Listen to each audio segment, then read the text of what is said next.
Great.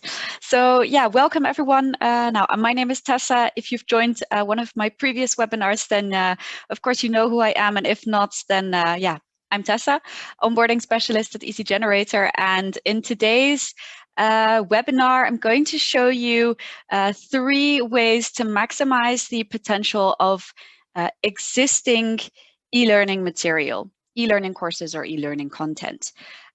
So for those of you who have already created at least one e-learning course, this session is perfect for you if you want to make really efficient use of it, because there are actually several different things that you can do besides just publishing that one e-learning course.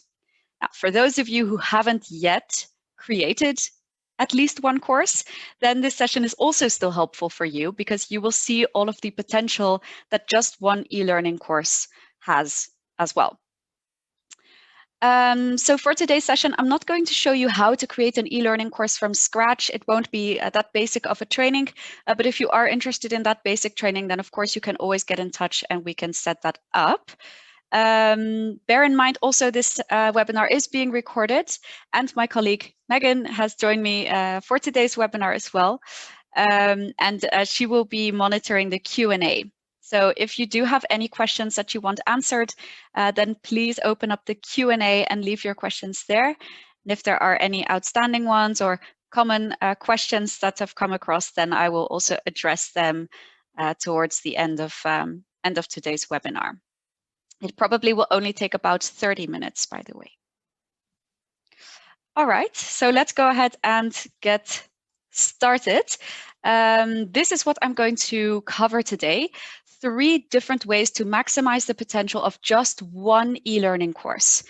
So there are a few things you can do with one e-learning course. One of them is turn it into a quiz. You can also turn it into a resource. And last but not least, you can turn it into multiple tailored courses instead of having just one generic one. Right, so I'm going to show you how to do this. I will also demonstrate it and of course tell you the benefits of why you would even want to do this in the first place. Now, as I said, as usual, in the end, I will address common questions. But first, I would like to run a quick situation by you. And I'm wondering for how many of you this is recognizable. So I'm going to shoot over a poll. And if you can just answer yes or no, that would be great, just to have an idea of for how many people this is familiar. So the situation is you've created a training. It can be an e-learning or not. Either way, you've created a training for a group, for your team, maybe for employees, on any kind of new system or new software that you're going to use now. And now, those employees or that group, they attend or they take the training to learn how this new system works. Now, although the training may have been really great and they've successfully learned how to use it, when they actually have to start using it in practice or in real life, they still come to you with questions, with some questions that were actually covered in the training. Now, this is a situation that I expect some of you may actually recognize. So I'd like to ask you, and I've just sent over a poll that you should be able to see. Do you recognize this situation? I see some answers coming in. I'm not sure if all of you as participants can see what the answers are looking like. I know I can. And I see for now 98% of you recognize this situation, and those are 116 of you. Now I wasn't expecting it to be this black and white, but apparently it is. So many of you recognize this situation. Thanks for your input, by the way. I can actually share the results with you. So this is what they look like. Actually, I was expecting this a little bit because it's a really common thing. And it's sort of also the reality of the situation. When we learn new things, it's unavoidable. We forget most of it, or some of it, parts of it at least. And there are a couple of different ways that you can improve retention, that you can make sure that they do remember as much as possible. And that's what today's session is also going to be about, right? So I'm showing you how you can maximize the potential so that you can maximize retention, meaning that hopefully you will start to recognize this situation a little bit less. So let me go over to the next. So actually, by turning your course into a quiz, and turning your course into a resource, you can maximize retention at almost no extra effort. And that's because it takes you just minutes to turn your course into a quiz or into a resource. And what this does is it makes it really easy to add repetitions. So let's say you've created a course, a training, or an e-learning. That's your first exposure, or at least for the people who are learning from you, that's their first exposure to the material. Now, if it takes just minutes to turn it into a quiz, that's really easy for you. So you can then administer that quiz. Let's say maybe a couple of weeks later, you can send out a resource. Once again, it takes you a few minutes to create. And so what you can see here is that you can easily have them repeat the information already 3 times, which means that they will remember it more than if they would have just had that one course, right? So although a course is actually already great, a course and a quiz is better, and a course and a quiz and a resource is even better. Right, so by adding those repetitions, you're beating the forgetting curve, and it means you're having them actively process the information several times in different formats also to keep things interesting. So what this actually looks like in reality, well, something like this, right? First of all, you send out a course. I would say this is the case even without e-learning, just even for face-to-face trainings. You can send out the course and then maybe 2 weeks later send out a quiz, which is also meaning that they are actively processing it because quizzes are slightly more challenging. And maybe 2 weeks later or even 1 month later, you can send them a resource that they can actually use exactly when they need it.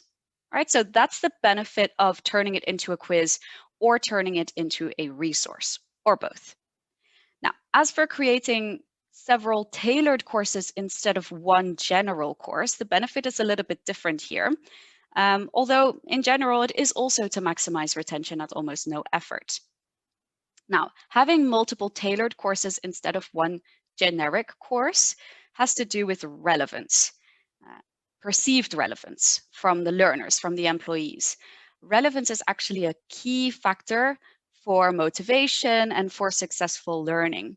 And I'm sure that you can recognize this for yourself as well. In general, when you learn anything, you want to or when your employees are learning something, you want to make sure that they have utility value and relatedness. Utility value means that they know what they are going to use it for, so that they know it will be useful for them. And relatedness means that they know what it has to do with them, their position. So these two things are quite similar, but have a bit of a different angle to it. Now, although one course can sometimes fit all when the group is quite small or uniform, if you have a larger group or a more varied group, it's possible that more tailored courses for those subgroups would be better suited. Because if you know that you have subgroups, they might have different reasons to want to take the course. They might have different motivation to do so. So even just by changing a couple of sentences and tailoring it to your audience can increase retention. So those were the 3 things, right? Turning it into a quiz, turning it into a resource, and turning it into multiple tailored courses instead of one generic course. You can do these 3 things with just one e-learning course to start with. So let me continue to explain using an example. Let's say you've created one training, and this is the example I'm going to use for the rest of today's webinar. Let's say I've created a phishing awareness training, an e-learning course, and this particular course has 2 sections inside it. So this is a course, let's say I've created it for all of the employees in the business, everyone in my company. Everyone needs to take it to learn more about how to identify malicious emails and what to actually do about it. Now, that's already great. You've created the course, you can publish it, you can distribute it to everyone so that they can learn how to do this. Right? So that's already great, actually. But it doesn't have to stop there. So let's go on with the first one. How can I turn this into a quiz? Now, what it would really mean to turn it into a quiz is that instead of having the course like this, I could turn it into this. Now, so you're really just taking your e-learning course and turning it into a quiz. This takes a matter of minutes. And I'm going to show you right now how this can actually be done. So I'm going to go over to Easygenerator to show you how to turn a course into a quiz. So let me just move this over. Now, this is the course I was talking about, right? So this is the e-learning course, the phishing awareness training, where they can actually go through it. Let's say I've published this already. Now I want to turn it into a quiz. So I would go, of course, to my Easygenerator account where I have this course. You go to the create step, which is where you can start to edit, right? So this is where I actually created my course in the first place.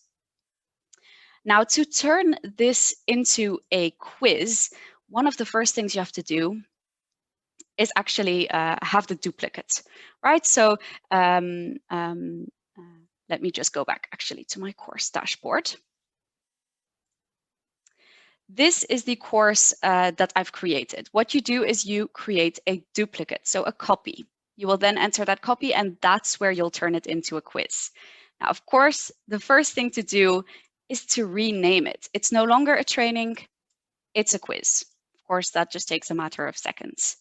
The next thing you're going to want to change is just the introduction, right? Because it's no longer an introduction about the course, it's really a quiz, right? So I'm just going to introduce it as, hey, a few weeks ago, you took an e-learning course for this. Now, to refresh your knowledge, take this quiz. It'll only take you 15 minutes.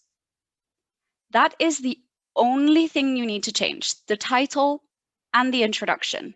Leave the rest as it is. You'll then go straight over to step 3. This is the configuration where you want to make sure that it's not behaving as a course anymore, but that it's behaving as a quiz. So what you'll do here, and it starts mostly under extra features. If you want, and of course, all of these are optional, I'm just showing you all of the options that can be relevant for a quiz or a test. If you'd like, you can potentially send out a certificate and potentially set up a time limit. I wouldn't really recommend this for e-learning courses necessarily, but for a quiz, if you want to increase that level of pressure, then it may be worth setting up a time limit. So I'm going to give them a total of 25 minutes for this quiz. It makes things perhaps a little bit more exciting. Then I'll go down to scoring. Under the answer settings, you get to choose whether learners submit their answers after every question or all questions at once. All questions at once means that instead of receiving immediate feedback and finding out immediately which questions are wrong or right, here it means that although they answer all of the questions one by one, they only receive the feedback in the end. And this has more of a quiz feeling. So I'm going to set it to all questions at once. I'm then going to limit the number of attempts they have to answer, once again to increase the pressure. And I'm going to set this at 2. Of course, it's up to you. You can set it to 3 or 4. You can even leave it to unlimited if you'd like for a quiz. You can then change the mastery score. I had it at 80%. I think 80% is still acceptable for a quiz, so I'm going to leave it as it is, but you're welcome to change this. Then, under content and questions, this is very important. Click here to hide any of the hints you may have added in your course, and click here to hide any of the content pages. Of course, I had content pages. It was an e-learning course. So there was a lot of information I was sharing, a lot of text, images, videos to teach.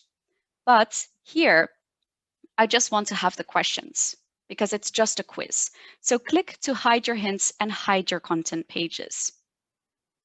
You can then choose whether you want all of the questions on separate pages or all on one page.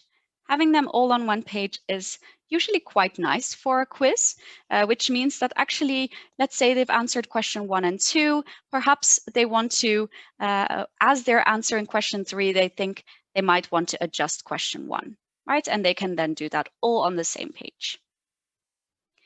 If you'd like, you can also set up a question pool. And what this means is that you can select how many questions each learner will receive. In my course, or in my quiz, at least it's turning into a quiz, I have 8 questions. So I could say, you know what, I want everyone to receive a random selection of 5 questions. So they don't need to answer all too much. It means that the quiz can also be short, but it's just a random selection of questions they will receive. You can then choose if they have a second attempt or a third attempt, do you want them to receive the same questions, or do you perhaps want them to receive a new set of questions? And you can choose to randomize the question order or not. You may then want to have their previous attempts reset, can make things a little bit more challenging. And you can also randomize the answer options order, which means the answer options might not be in the same order as they were in the course, once again making things slightly more challenging. Once you have done all of that, click on preview and you will see it has turned into a quiz, right? So instead of this course, which had content inside of it, and information and questions, it's now turned into a quiz with only questions. So they'll click because they're ready to start, and they will have to start answering the questions. And in the end, they'll find out if they were right or wrong, or which ones they were right for, which ones they were wrong for. And this makes them repeat. So that is how you can turn an e-learning course into a quiz. As I said, it's a matter of minutes. It really doesn't take you a whole lot of time to do this. So that is why it maximizes the potential of your course. That was the first option.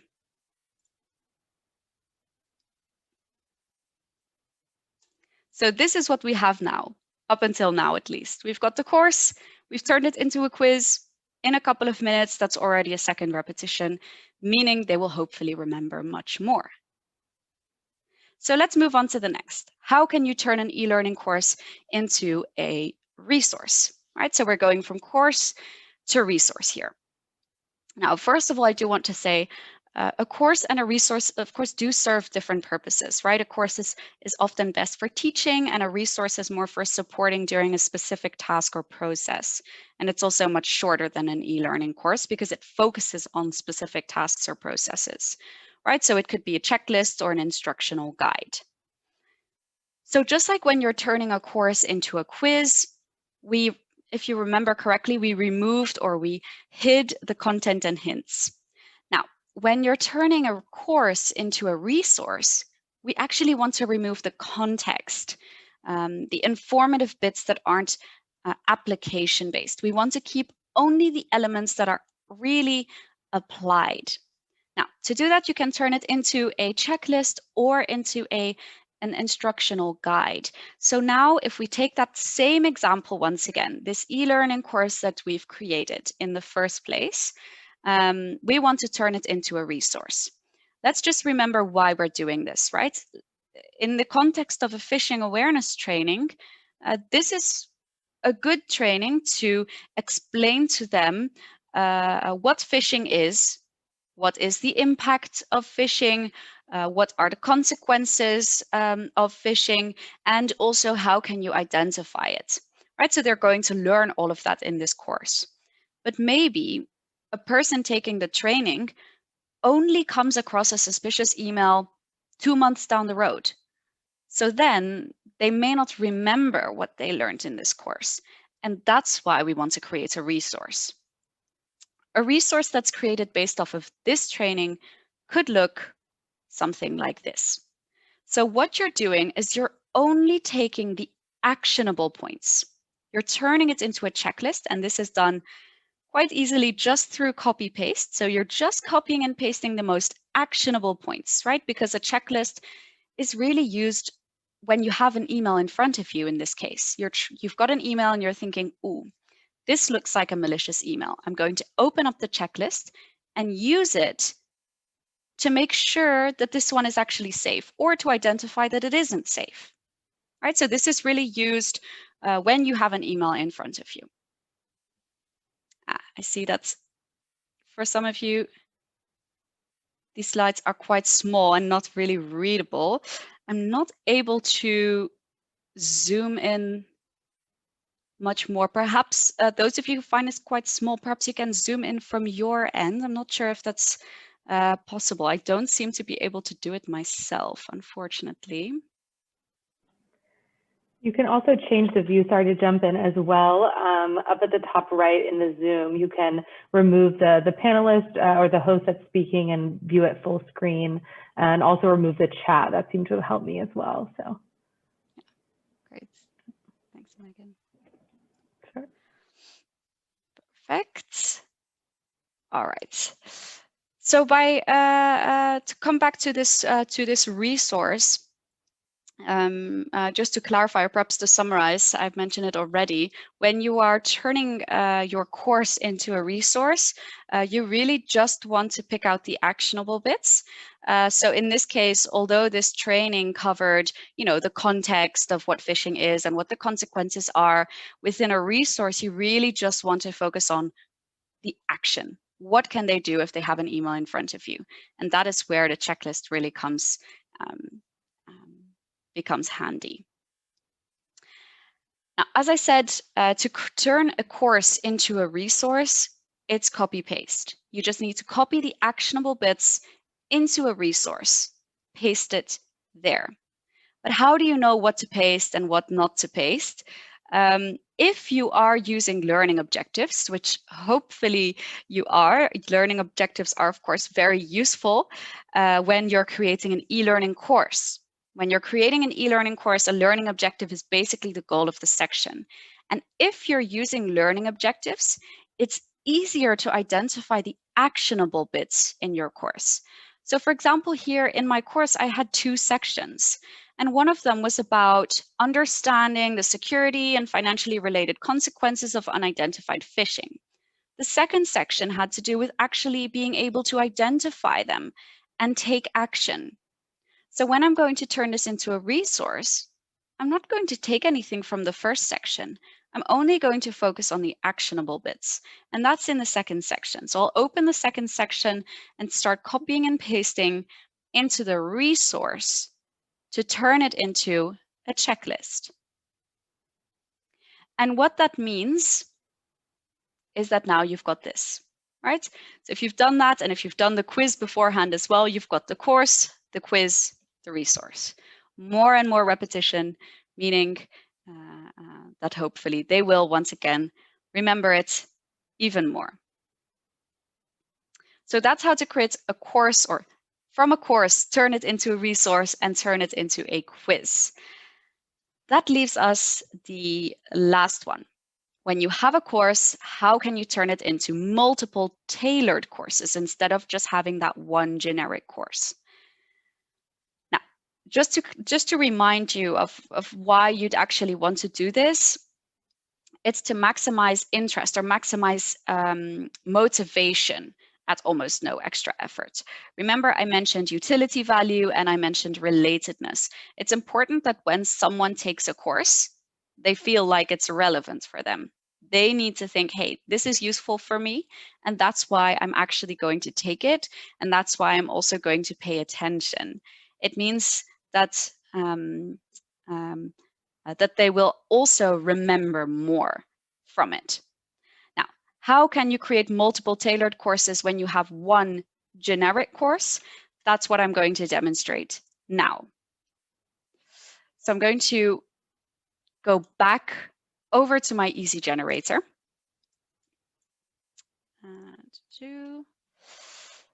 So let's go back to my course dashboard. Here it is. So this is the course I've created, the one I turned into a quiz as well. What you're going to do here, once again, is create a duplicate. Once you've created a generic course or just a course in general, just create a copy out of it. Once you have that copy, you can start to tailor it to a sub-audience, a subgroup, right? So think about the audience you were going to publish this course to. In my case, it's the whole company. Well, maybe I want to tailor it to different departments. Maybe I have 4 departments. You can even go even more specific, but let's say I've just got 4, and I want to make sure that everyone feels like it's relevant for them. Sometimes you can't do that within just one course, right? So this is why you would actually duplicate it and tailor it for that specific group. The quickest and easiest way to do that is to tailor the introduction. It's really that simple. You open up the introduction and you want to make sure that each and every person who takes the course feels like it's relevant for them. And that happens on the very first page, right? So here, this is the overall goal of the e-learning course. I can just add one sentence. It's as simple as that to clarify why this is relevant for them. So I'm saying, you know what, in the sales team, you reach out to so many prospects, which means that your business contact details are often public. This makes you especially vulnerable to this. And just that one sentence makes them feel like the course is more relevant for them, which in fact, actually it is, right? So it makes them probably focus more on the content that will follow. This is in general one of the most important things to add in an introduction. You often do want to let them know, hey, this is why it's relevant for you. And if you just duplicate your course and add even 1 or 2 sentences specific to that subgroup, it will mean that they are going to pay more attention, right? So just to show you exactly what this would look like, if I just click on the preview, it's really visible on the very first page. So I underlined it here just so that you can see where it will end up, right? I should have probably changed the title here. It still says that it's a copy, but essentially this is what you would have, right? So you're tailoring really just the introduction here to that subgroup, which in this case is probably the sales department.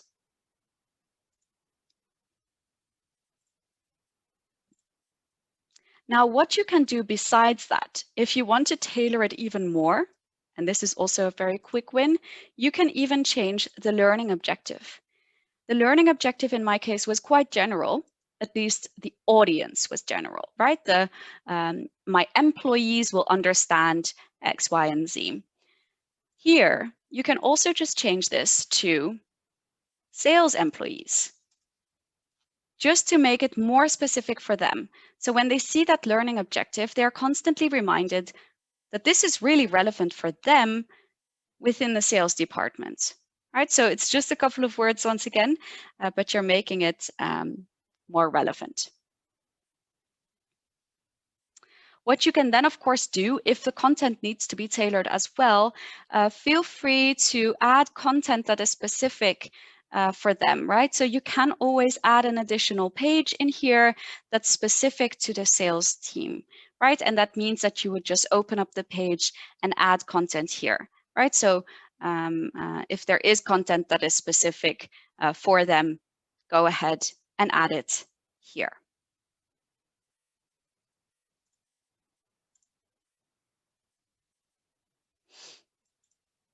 All right.